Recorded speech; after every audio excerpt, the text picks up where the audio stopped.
Hello! And welcome to our 5th newsletter. Hooray! We are currently sitting in the backyard of the house that I grew up in. Did you grow up in the backyard? I grew up in the backyard, yeah. This is where they kept me, so I was just kidding. Anyways, I grew up here. My parents are right now in the house watching our munchkins, so Yes. that is really kind of them, so that we could be out here recording in this beautiful autumn weather Yes. that we're having. And so, anyways, we're going to have some crazy stories for you in the further stories section about God's providence and bringing people together that was just absolutely shocking to us. Yes. But overall, this is going to be a shorter newsletter. Yeah, I mean, anything shorter than the last newsletter. It's true. So, we're going to talk about one of the biggest things, and that is something we mentioned in our last newsletter, which is that we are going to go to Houston. Woo! So I'll be there starting on the 1st of November, which is just a few days from now, and I'll be there for about 2 weeks. And I will be there on November 8th for about 6 days. Yeah. And so we would love to see you. Yeah, especially if we haven't gotten to meet with you yet about Japan, we would love to share with you how we hope to serve in Japan. And we're really flexible. So if you enjoy getting up in the wee hours of the morning, or you really like breakfast, or perhaps you like second breakfast, how about 11sies? Or like lunch, brunch? Tea time, coffee, dinner. Midnight munchies. Midnight munchies. Have you even been to Nocturne? Nocturne is awesome, but we could totally go there. It'll be our treat. Yes, our treat. So let us know. We would love to share with you guys about Japan. And second, we'd also like to ask, like, if you're already a partner or not, but you may know someone who's interested in Japan or interested in partnering with us as we go to serve people in Japan, let us know, and we would love to meet with them. If you could help connect us, that would be awesome. And this is so important. This is something we hear from a lot of other missionaries that really help them get to the field sooner, is when people who are already donating helped connect them with other people who wanted to join in the cause. And so if you have a heart for the second largest unreached people group in the world, I pray that you would be bold and that you would please connect us with people that you know. And that'd be really wonderful. And lastly, if you are in a small group and would be willing to host us there, we would also love to talk to your small group about what it is that we would be doing in Japan and the ways that God is working there. Yeah. So let us know, please. Because we cannot reach Japan until we reach 100% of our monthly budget. And so that's why we are currently looking for people who can or are willing to partner with us monthly, and monthly within your means. And so it's a matter of realizing that God is the one who ultimately upholds us and takes care of us, and that we can trust in Him with what we do with His money. Yeah. And And so now we have some updates just from our last newsletter's prayer requests, and that's one of them is the Houston trip logistics, and those have been coming together so well. So thank you so much for your prayer. Yeah. We have family who are going to be watching our kiddos and doing some really fun things with them, and that helps Alex and us be free to come to Houston and spend some time there. So thank you for praying for that. Yeah. And thank you for your prayers for our health and for things breaking. It has been better. Even though I got sick in the middle of working on the last newsletter, I got better. So we're now all it's been like 2 weeks, y'all. 2 weeks. I know. Like, no sickness. It's been great. Really wonderful. It's like, oh, this is what normal life feels like. One thing we also want to share with you is a podcast that was sent to us by email just yesterday. And it's Paul David Tripp. I don't know if you've heard of him or you've benefited from his ministry. We certainly have. These are 2 books that we've read by him. And I mean, this one especially helped me a lot. AWE. And George of the Jungle. That's not what I was thinking until you giggled, but then you giggled. AWE. Ooh. Okay. Anyways, you'll have to watch that movie. Sorry. Digression. Anyways, he traveled to Nagoya recently, and Nagoya is, of course, the city that we plan to go and serve in. And he interviewed a guy who is the current director of Christ Bible Institute. And Christ Bible Institute does a number of things. One of the things they have is a seminary there where they train up Japanese people to become ministers of the Word of God. And there's a long podcast that has been published on several different platforms, and we'll leave links to those. But it was really beautiful. It was really beautiful. I listened to it yesterday too.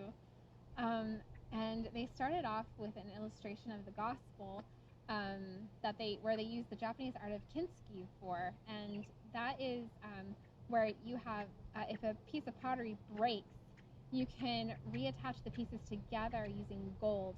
And in that way, it's like the gospel, because there was once something beautiful, and then it was broken, and it seemed irreparable. But then it's fixed in such a beautiful and unique way that makes it more lovely and more valuable than it even was before. Yeah, and it really shows off the flaws that have now become beautiful. Yeah. And that's such a picture of the gospel, what God does with us on our sin.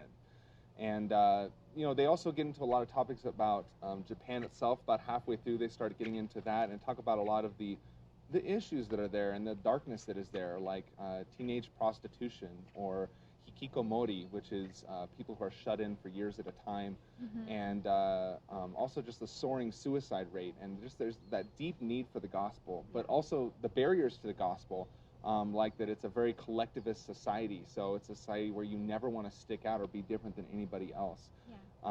And also ancestral worship, and also that when they look at religions, they just kind of pick and choose what they like from each religion, and the idea of exclusivity isn't really there for them.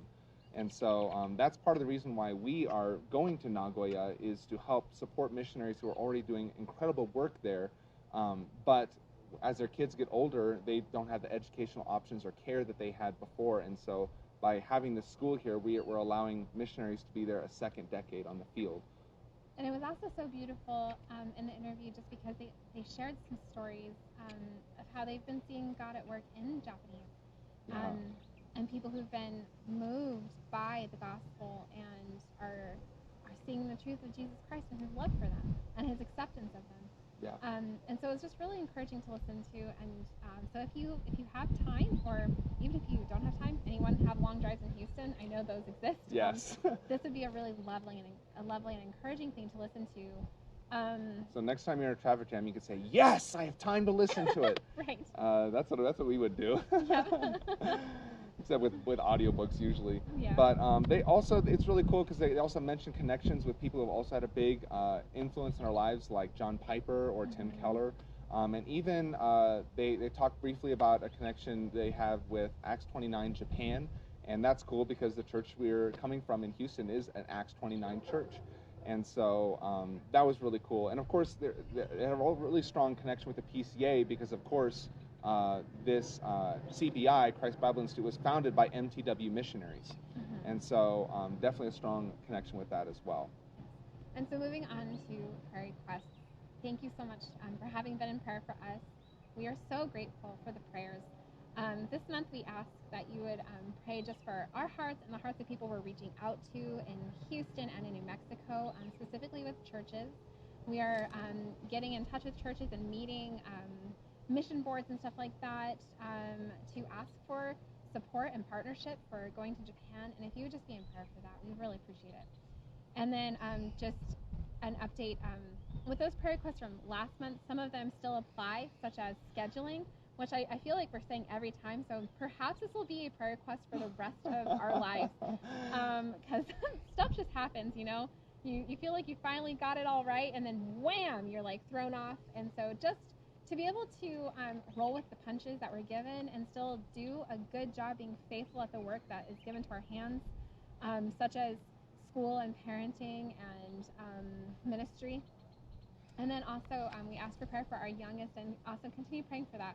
There have been some very sweet moments and also some very hard moments, but it's just it's uniquely hard right now, and so I would appreciate some prayer for her especially. And then a praise just for job prospects. We still are looking for some, but Alex did get a job as a part-time substitute teacher in Santa Fe, and he starts tomorrow. Yay! So that helps pay the food bills. Yes. So if you are interested in looking at any of our past newsletters, we'll include a link here. And if there's anything you want to hear about, please let us know, because we like to include your suggestions in our newsletters. And if there's any way that we can pray for you, we love hearing from you guys. It's very encouraging when we get a reply to the newsletter, even if it's just hi. But we would also love to pray for you as well. And this is the end of the newsletter, and now we're moving on to the further story section. So, oh no, Whoa, what's this? What is this blue border? There's a blue border here. I guess that means it's time for further stories. Welcome to Further Stories. So this month, Further Stories is really, it's really sweet because there's just been a couple of two really incredible coincidences that, there really aren't coincidence in life. So they were just really surprising. And it starts with so 10 years ago, I worked at the Tea Room here in New Mexico, and I had worked there for 5 years. And you get to know some of the people who are coming in a lot. And there was this group of 2 couples who would come every single month. And the gals, me and the other servers there, we loved serving this couple because they were so funny, they were so personable, and they were enjoyable to be around. And they would tease you, and it was just so much fun to serve them. I remember fighting to be the ones to get to serve this group. And so I actually just went to tea with a friend of mine a couple weeks ago, and as I was returning to our room, I looked in this other room, and there they were, and I was like, it's been 10 years, I don't know if they'll remember me, but I have to say hello. So I pop in and I say hello, and they were really surprised, and I was like, I served you 10 years ago, and I don't know if you remember me, but I just want to let you know that I just love serving you, and I'm so glad to see you still here. And they were so happy to see me, and we got to talk and chat. They asked what was going on in my life, and I just shared with them that we're here for some time while we raise support to go to Japan. And one of them was like, oh, we're in Japan. And I was like, oh, it's a town called Nagoya between Tokyo and Osaka. And the husband was just like, yeah, I used to work there. I would go there all the time, 20 years ago. And I was like, he knows what Nagoya is. This is incredible.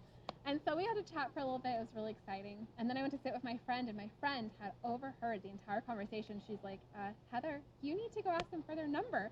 And I was like, oh, is that allowed? And so I went back and I just asked. I was like, this is so amazing. May I please have your number? And they were so kind. They gave me their number. The husband gave me his number. I gave it to Alex, and about a week later, I asked Alex if he would mind getting in contact with them. Yeah, because I dropped her off at BSF, and she's like, well, I'm at BSF, you should just give him a call. And I was like, sure. And so I had to go get the car tires taken care of, and I called him up, and I said, hey, this is Alex Jordan, and just kind of made the connection. And we talked for a while, and then eventually it's like, well, you know what, I need to get off the phone, I need to go pick up my wife from BSF. I was like, well, that's funny because I need to go pick up my wife from BSF. And it's like, which BSF is she at? And we're going to the exact same BSF. And so we ended up meeting the 3 of us, me and him and his wife, surprised Heather as she came out of the door. She's like, how did you guys get connected? And so it was really lovely. It was just a beautiful and miraculous connection. And it's just seemingly what are the chances, Yeah.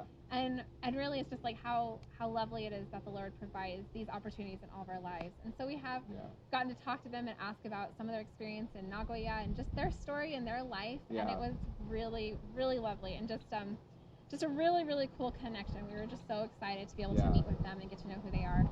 Yeah.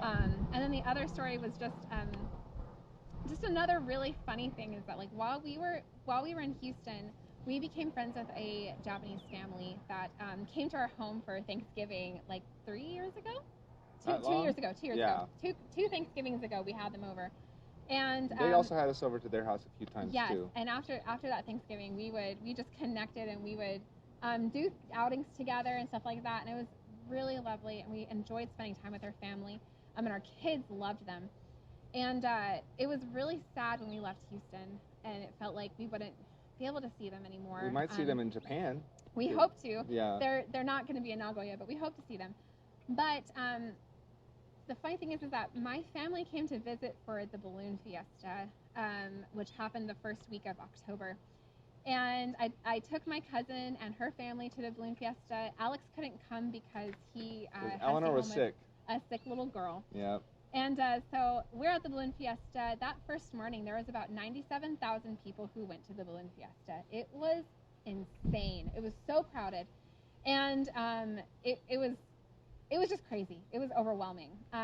But while we were walking, trying to leave, you're just pushing through the crowds. There's lines for food, but there's crowds like trying to walk through the lines on both directions, and it's just squashed.